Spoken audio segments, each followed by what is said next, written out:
اب اگلے مورچے پہ حملہ ہم پہ کیا ہوا؟ اچھا آپ شیعوں کو بڑی تکلیف ہوئی کہ نہیں دیا انہوں نے کاغذ قلم، تو علی دے دیتے، علی دے دیتے۔ اچھا یہ حکمت مجھے آج تک سمجھ میں نہیں آئی کہ جواب دینے کی بجائے فوراً کہتے ہیں علی نے کیوں نہیں کیا،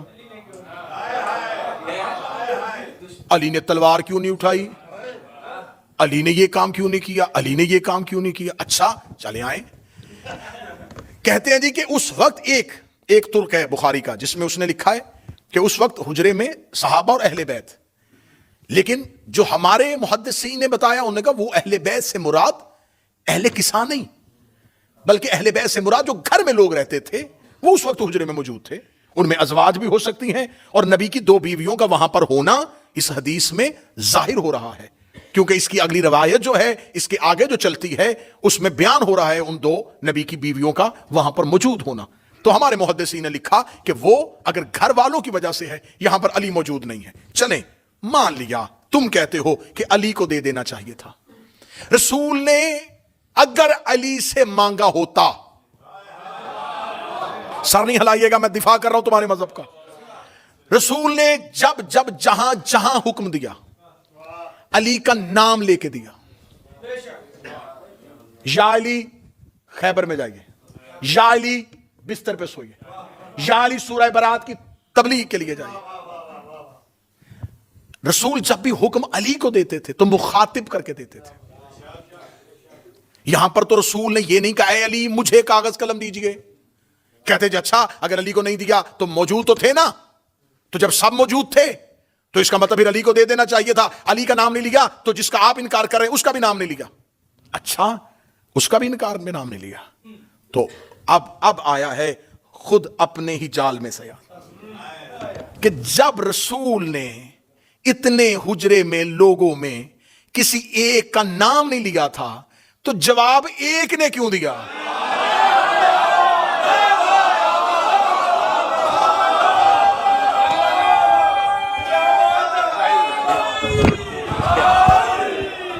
جواب ایک نے کیوں؟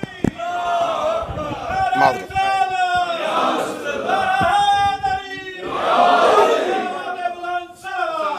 اللہم صلی علی محمد۔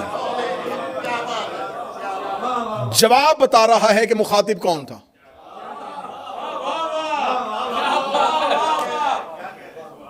تو انہوں نے تو بول کے خود ثابت کر دیا، جب اتنے لوگ موجود تھے سارے چپ تھے، تو جب ان کا نام ہی نہیں لیا، تو جب علی چپ تھے تو وہ بھی چپ رہتے۔ اچھا علی نے کاغذ قلم کیوں نہیں دیا اس بات میں بحث بعد میں کریں گے، پہلے یہ بتاؤ علی نے انکار تو نہیں نہ کیا؟ مولا علی نے معاذ اللہ نبی پہ ہذیان کی تہمت تو نہیں لگائی، تو یہ انکار کیوں کیا گیا؟ دوسری ایک اور سکالر اٹھا، اس نے کہا دیکھیں یہ بات شیعہ ذاکرین کرتے ہیں اور شیعہ علماء کرتے ہیں، لیکن انہیں یہ بتانا چاہیے اپنی قوم کو کہ جب رسول اللہ یہ حکم دے رہے تھے تو جب رسول کو پتا تھا، عالم الغیب تھے، شیعہ تو کہتے ہیں نبی کے علم غیب کے ماننے والے ہیں، تو یہ نبی کے علم غیب کے معتقد ہیں، تو پھر ان کو یہ ماننا چاہیے کہ جب نبی کو خبر تھی کہ مجھے کاغذ قلم نہیں دیں گے تو نبی نے مانگا کیوں؟ این آخری وقت میں نبی اپنے آخری لمحوں میں آخری سانسوں میں کیوں وہ چیز مانگ رہے ہیں جس کے بارے میں نبی کو اندیشہ بھی ہو کہ یہ مجھے انکار کریں گے، اس سے مجھے تکلیف ہوگی، جھگڑا ہو جائے گا، امت گروہوں کا شکار ہو جائے گی، مجمع سارا چپ بھی ہو جائے، جہاں مجھے بات پہنچانی میں وہاں پہنچانے لگا ہوں۔ جب اللہ کو پتا تھا شیطان نے سجدہ نہیں کرنا، اس نے حکم دیا کیوں تھا؟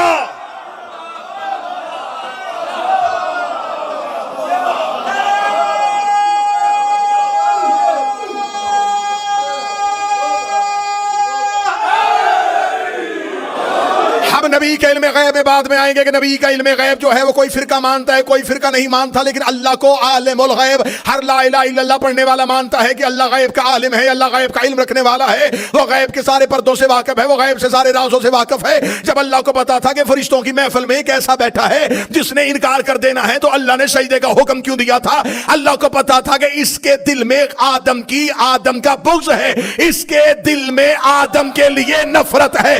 اللہ کو پتا تھا کہ جب جب تک میں آدم کی خلافت کا اعلان نہیں کروں گا اس کی دل کی منافقت زبان پہ نہیں آئے گی. اللہ نے آدم کی خلافت کا اعلان کیا تاکہ منافقت باہر آئے. نبی نے کاغذ قلم مانگا تاکہ منافقت باہر آئے.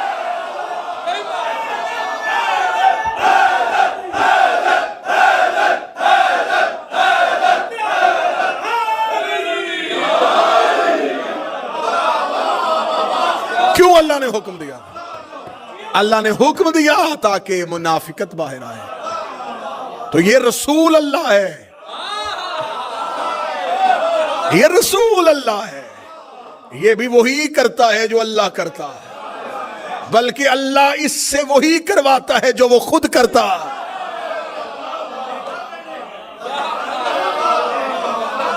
اللہ نے کیا تھا تاکہ منافقت باہر آئے, نبی نے بھی کیا تاکہ منافقت باہر.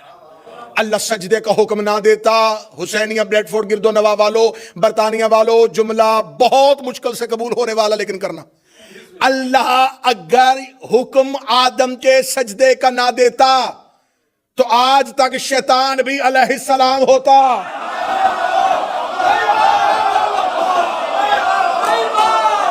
مجمع خاموش ہو گیا, میں جملہ کہہ گیا, کیونکہ وہ علیہ السلاموں میں رہتا تھا.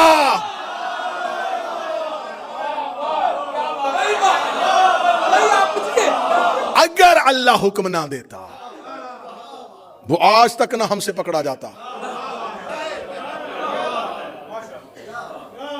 اللہ نے حکم دیا تاکہ علیہ السلاموں میں ایک لعنت اللہ باہر آئے. تو یہ تو توحید کا منشور ہے, یہ تو الہی نصب العین ہے, یہ تو دستور الہی ہے کہ وہ مجرم کو ہمیشہ ایسے ہی پکڑتا ہے. پھر رسول نے کہا کہ میں تمہیں لکھ دوں تاکہ تم میرے بعد گمراہ نہ ہو جاؤ. اچھا علی نے کیوں نہیں لکھوایا؟ علی کو گمراہی کا خطرہ ہوتا تو لکھواتا.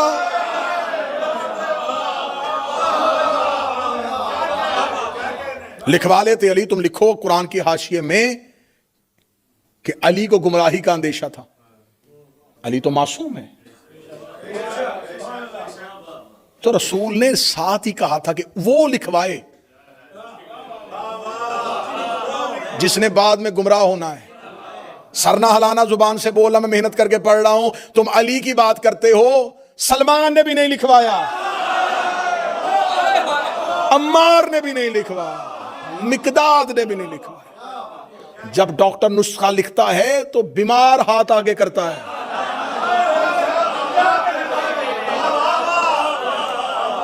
ڈاکٹر ایک مریض کو نسخہ لکھ کے دے رہا اور ساتھ ایک صحت مند بیٹھ کے کہے ایک کاپی مجھے بھی دے دے, یا وہ کھانستا ہوا مریض اس صحت مند سے کہہ دے اچھا موقع ہے, لکھ رہا ہے تو بھی لکھوا لے. وہ کہے گا میں لکھواؤں کیوں, مجھے مرض ہی کوئی نہیں, تاکہ تم میرے بعد گمراہ نہ ہو جاؤ. یہ پہلی حدیث میں نے پڑھ دی, یہ حدیث کرتاس ہے. دوسری حدیث پھر لکھ دی بخاری نے. اب میں کیا کروں, نبی سے لکھوائی نہیں اور صحیح بخاری میں 7 دفعہ لکھ دی.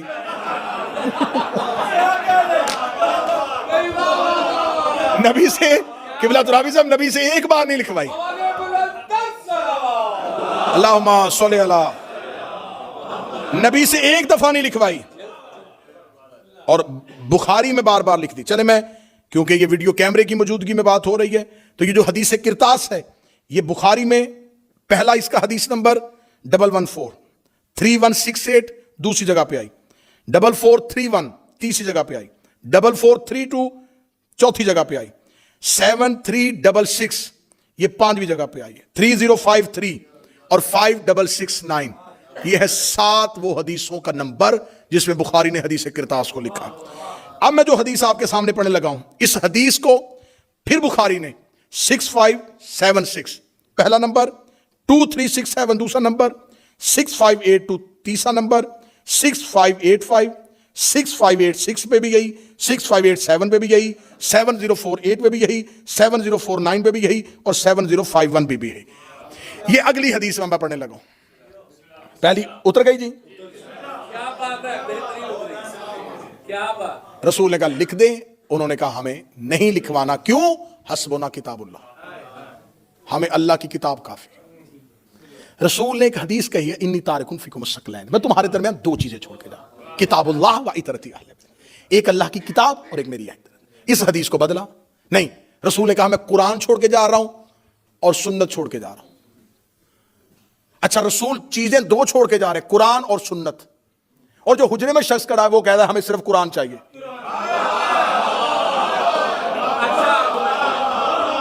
اب تم نے حدیث تم نے بدلی، ہم نے نہیں بدلی. حدیث تم نے بدلی ہے، اب تمہاری بدلی حدیث تمہارے گلے میں آنے لگی ہے. تم نے کہا نبی دو چیزیں چھوڑ کے گئے، ایک قرآن اور ایک سنت. یہ حدیث بھی تمہاری ہے اور جو حجرے میں بول رہا ہے وہ بھی تمہارا ہے. وہ کہہ رہا ہے ہمیں صرف قرآن چاہیے. اب سر نہیں، مجھے مجمع کی زبان سے تائی چاہیے. جب اس نے کہہ دیا تھا ہمیں صرف قرآن کافی ہے تو تمہارا فرقہ اہل قرآن ہونا چاہیے تھا، اہل سنت نہیں ہونا چاہیے.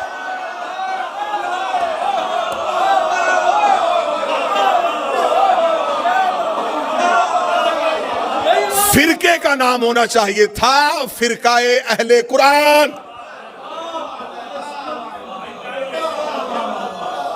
کیونکہ صرف قرآن کافی ہے، ہمیں صرف قرآن کافی ہے. پھر آج میرا اہل سنت بھائی جو اس مجمع میں موجود ہے یا جو جہاں جہاں سنے گا، آج کے بعد یا اس شخص کو ماننا یا حدیث ماننا. دو نمبری مذہب میں تو نہ کرو کہ اسے بھی مانو جو کہہ رہا ہے کہ قرآن کافی ہے، پھر بعد میں حدیث کو بھی مانو. اگر حدیثیں پڑھنی ہیں تو پھر اسے چھوڑو، اگر اس کی فرما برداری کرنی ہے، اسے ماننا ہے، اس پر یقین رکھنا ہے، پھر احادیث کا انکار کرو، کیونکہ اس نے مجمع عام میں کہا ہے کہ حسبنا کتاب اللہ، ہمیں اللہ کی کتاب کافی ہے. دوسری حدیث میں نے پھر اس کے جو سارے نمبر نوٹ کروا دیے، یہ حدیث پھر بخاری میں آ گئی. اس حدیث کو کہا جاتا ہے عمران بھائی حدیث حوض، دو عمران اکٹھے اور تذکرہ آل عمران کا. دوسری جگہ پہ حدیث آئی حدیث حوض. اس حدیث کے 4 ترک ہیں، 5 راوی ہیں، مختلف اسناد کے ساتھ اس کو نقل کیا گیا. اس میں لکھا گیا کہ رسول اللہ خود بیان کرتے ہیں کہ قیامت والے دن میں حوض کوثر پہ ہوں گا، یا کچھ میرے اصحاب میں سے کچھ لوگوں کو لایا جائے گا. جو ہی وہ میرے قریب آنے لگیں گے تو فرشتے ان کو حوض کوثر سے ایسے ہٹائیں گے جیسے اجنبی اونٹ کو کھیت سے نکالا جاتا ہے. وہ انہیں ہٹائیں گے، تھکے مار کے ہٹائیں گے. ایک اجنبی اونٹ کی عرب کی مثال ہے کہ ایک چرتا ہوا اونٹ کسی کے کھیت میں چلا جائے تو وہ پلیز کہہ کے تو نہیں اسے نکالے گا. اس کسان کو کتنی تکلیف ہوگی جس کی فصل کو ایک آوارہ اونٹ آ جائے. اب میں نہیں بیان کر سکتا کہ قیامت والے دن کیا ہوگا، بس تم اپنے ذہن میں اپنے معاشرے کی مثال رکھ دو کہ جیسے وہ نکالتا ہے ایسے فرشتے انہیں ہٹائیں گے، پیچھے کر دیں گے حوض کوثر سے. اور نبی کہیں گے میرے اللہ یہ میرے اصحاب ہیں. حدیث میں لفظ اصحاب آیا میرے پاس موجود. رسول کہیں گے میرے اللہ یہ میرے اصحاب ہیں، یا فرشتے کہیں گے یا رسول اللہ انہوں نے تیرے بعد تیرے دین کو بدل دیا تھا اور گمراہ ہو گئے تھے. بولو جو علی کے نوکر بیٹھے ہو، جو حسین کے عزادار بیٹھے ہو، انہوں نے تیرے بعد تیرے دین کو بدل دیا تھا اور گمراہ ہو گئے تھے. یہ کہاں سے ہٹائے جائیں گے؟ حوض کوثر سے. یا رسول اللہ اگر آپ نے، اور یہاں پر لفظ آیا ہے کہ میرے اصحاب میں سے، شکر ہے کہ حدیث لکھنے والوں نے اصحاب لکھ دیا ہے.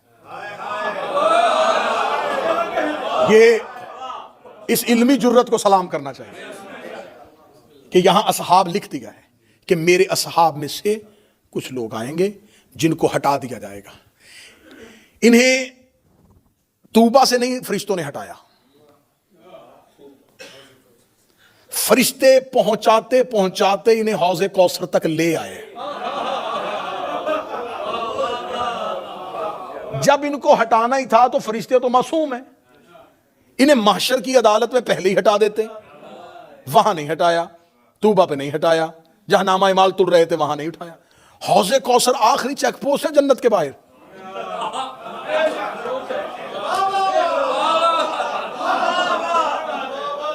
آخری چیک پوسٹ ہے, وہاں تک لے آئے. جب وہاں پہنچ گئے تو پھر آرام سے بھی نہیں ہٹایا, پھر دھکے مار کے ہٹایا. تو میرے لگر ان کو ہٹانا ہی تھا, ان کو پہلی منزل سے ہٹاتا, دوسری منزل سے ہٹاتا, تیسری منزل سے ہٹاتا, انہیں حوض کوثر تک کیوں لے کے آیا؟ نبی نے کہا تھا انی تارک فیکم الثقلین, میں تمہارے درمیان دو قدر چیزیں چھوڑ کے جا رہا ہوں, ایک اللہ کی کتاب, دوسری میری اہل بیت. ان کے ساتھ متمسک رہنا, انہیں پکڑے رکھنا, یہ تمہیں حوض کوثر تک لے آئیں گے. ہائے ہائے ہائے ہائے. اس کا مطلب ہے کہ حوض کوثر تک قرآن بھی آ گیا, اہل بیت بھی آ گئے, اور یہ لوگ بھی آ گئے. جب یہ لوگ حوض کوثر میں پہنچے تو قرآن بھی وہی کھڑا تھا, اہل بیت بھی وہی کھڑے تھے. جب قرآن اور اہل بیت کو دیکھا, فرشتوں نے انہیں فوراً ہٹانا شروع کر دیا. میرے لب دھکے مار کے کیوں ہٹایا؟ فرمایا اس لیے کہ اللہ قرآن میں وعدہ کر چکا ہے, انما یرید اللہ لیذھب عنکم الرجس. اہل بیت, اللہ تم سے ہر رجس کو دور ہٹا.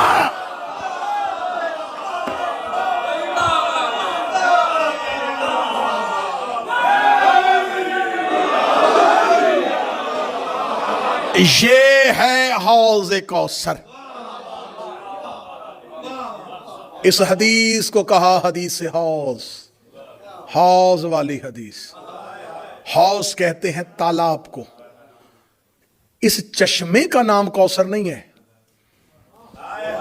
ہاں سمجھنا, یہ ہے حوض کوثر, کوثر کا چشمہ.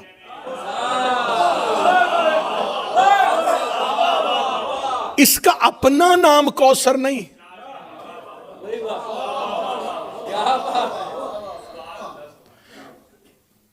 یہ ہے کوثر کا چشمہ. اس کا مطلب کوثر اور ہے, چشمہ اور ہے. اگلے جملے تک مجھے عزادار ماتمی کی تائید چاہیے. فرشتے انہیں گھسیٹ کر کوثر تک لے کے آئے تھے. خدا قرآن میں کہتا اِنَّا أَعْطَيْنَاكَ الْكَوْثَرَ, میرا محمد ہم نے تمہیں کوثر عطا کی ہے. آئمہ اہل بیت نے کہا کوثر سے مراد ہے ہماری دادی زہرا.